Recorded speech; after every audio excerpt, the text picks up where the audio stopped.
Good morning, my dear students. Welcome to our course on Science, Technology, and Society, or STS, a 3-unit course that deals with the interactions between science and technology, as well as social, cultural, political, and economic contexts that shape and are shaped by them.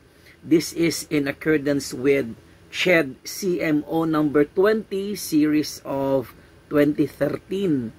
This course is an interdisciplinary course, engages you, the learners, the students, to confront the realities brought about by science, technology in our society. Kaya nga, science, technology, and society. Such realities pervade the personal, the public, as well as the global aspects of our living and are integral to the human development. Scientific knowledge as well as technological development happen in the context of society with all its socio-political, cultural, economic, and philosophical underpinnings at play. This course also seeks to instill reflective knowledge in you, the students, that you are able to live the good life and display, this is the most important in the study of this course, displaying ethical decision making in the face of scientific and technological advancement. This course includes mandatory topics on climate change and environmental awareness. So we will be also engaging ourselves into current events and some social concerns happening in our country.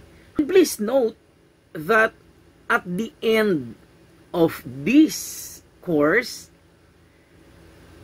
you, the students, should be able to, these are the intended learning outcomes. On the part of knowledge, you will be going to articulate the impacts of science and technology on society, specifically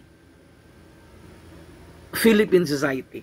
Number 2, you will be explaining how science and technology affect society and the environment and its role in nation building. Number 3, you will be analyzing the human condition in order to deeply reflect and express some philosophical ramifications that are so meaningful to you as students, as part of our society. And number 4, you will be defining and demonstrating the impact of social media on your life as students and in Philippine society in general. On the part of values, imbibe the importance of science and technology in the preservation of the environment and the development of the Filipino nation. Number 2, you will be critiquing human flourishing vis-a-vis the progress of science and technology, such that you, the students, may be able to define for yourselves the meaning of the so-called good life. And of course, you will be fostering the value of a healthy lifestyle toward the holistic and sustainable development of the society and the environment. On the part of skills, number 1, you will be creatively presenting the importance and contributions of science and technology to our society.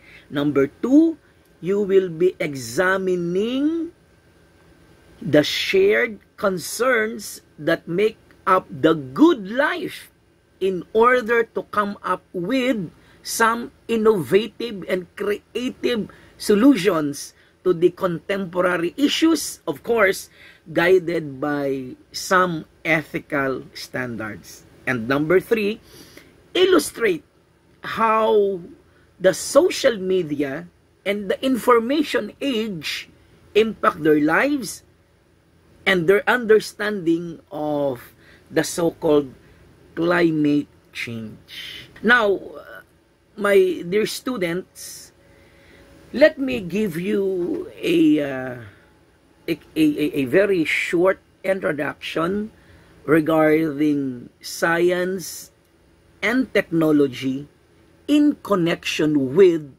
the nation building.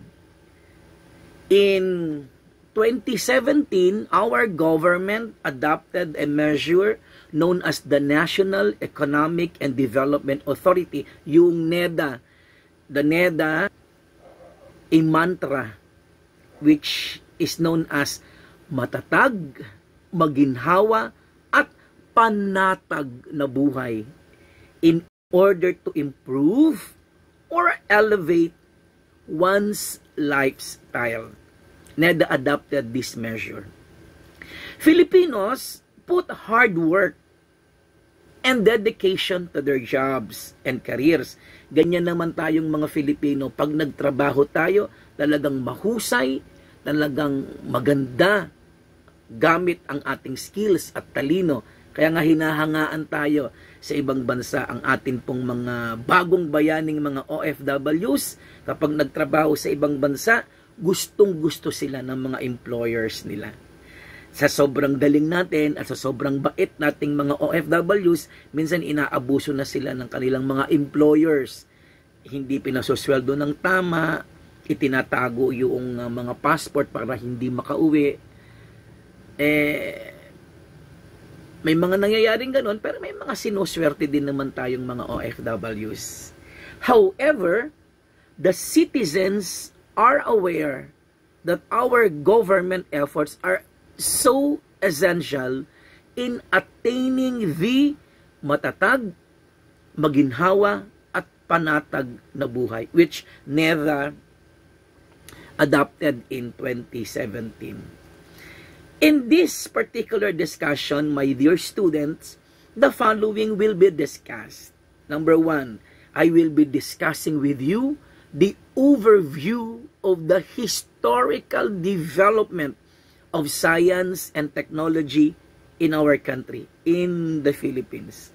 If time permits, we will be discussing also the role of science and technology in our society. Government policies geared towards science and technology advancement, works and contributions of Filipinos to science and technology, and science education in the Philippines. Let me now start discussing with you, my dear students, the historical overview of Philippine science and technology.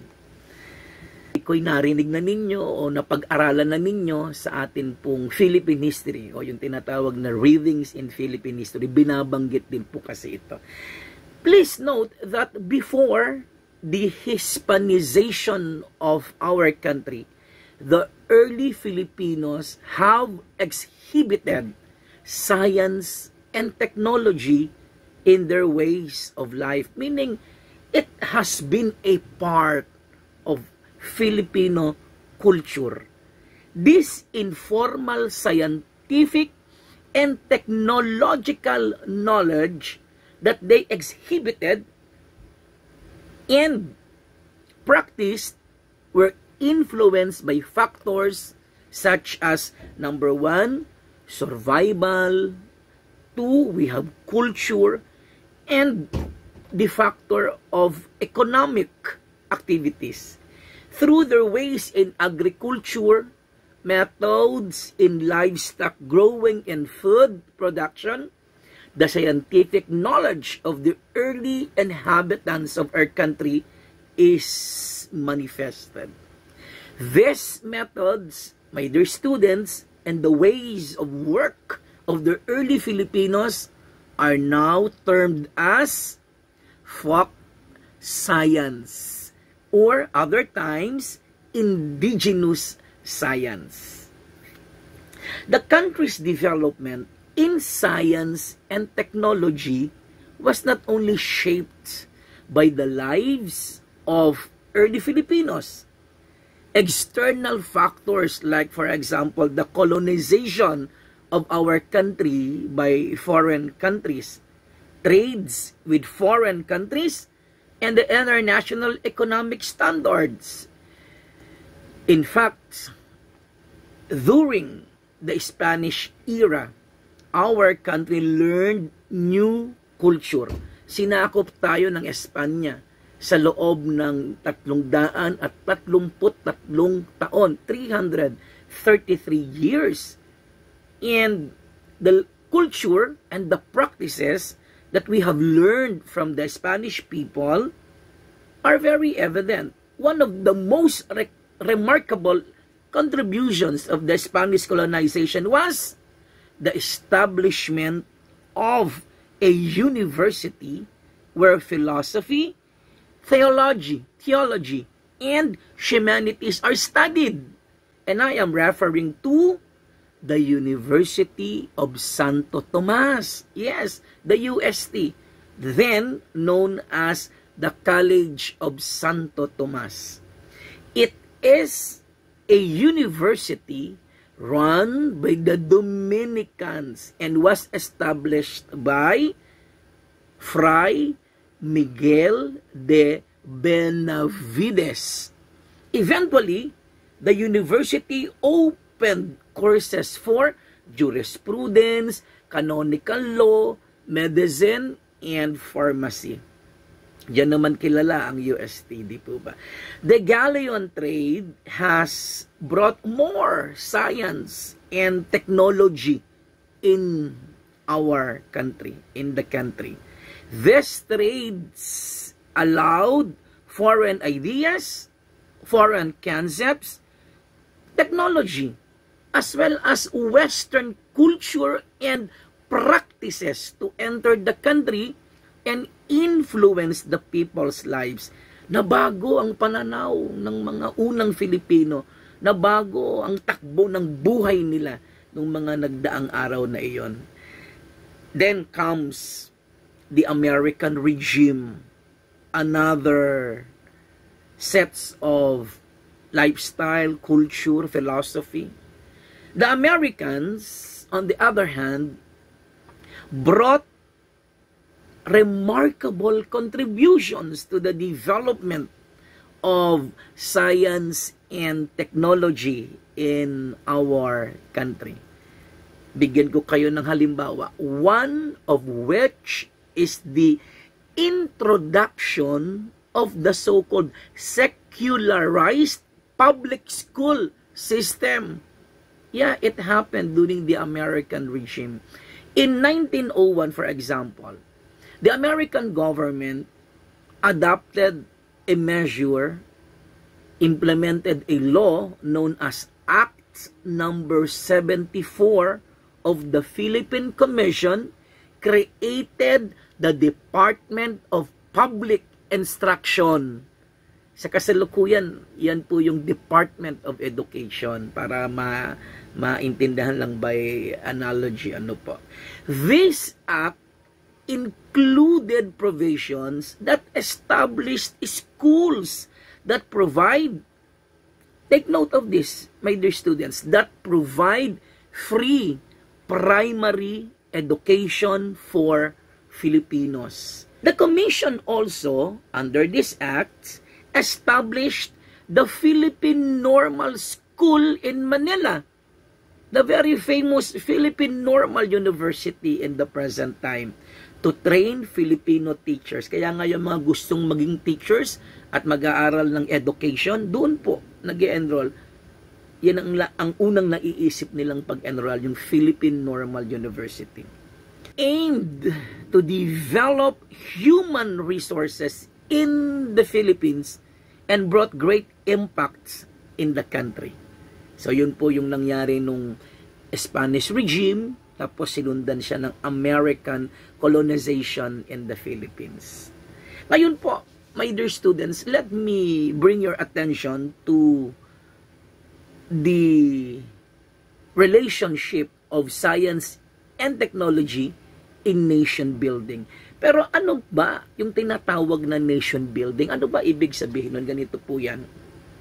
Nation building is a process with an end goal of establishing common interests, common goals, and preferences among citizens of a country towards the formation of that country where people have no intentions of separating themselves from one another. Magtatayo ng isang matatag na bansa, matatag na nasyon, nation building. You know, my dear students, we can reach commonality in our interests, in our aims, and predilections as citizens if we attain freedom from destitution and injustice in all forms. Science and technology in the country should be enhanced because in a technologically driven century, our society has germinated new and atypical issues and conflicts that demands for resolutions that are equally new and unconventional. Through science and technology, we can obtain deeper understanding of the social problems and become good decision makers who will find solutions and implement them. My dear students, only then Filipinos may be able to realize the so-called matatag, maginhawa, at panatag na buhay. That is why science and technology are here to stay. Yan na muna, my dear students, ang discussion natin sa mga sadaling ito. Medyo kinapos na tayo ng oras. Sa uulitin, sa muling pagkikita natin, we would be discussing the other aspects, the other concepts, and principles of this particular course on science, technology, and society. Thank you very much for your attention and for your presence in today's class session. Hanggang sa muli, thank you, my dear students.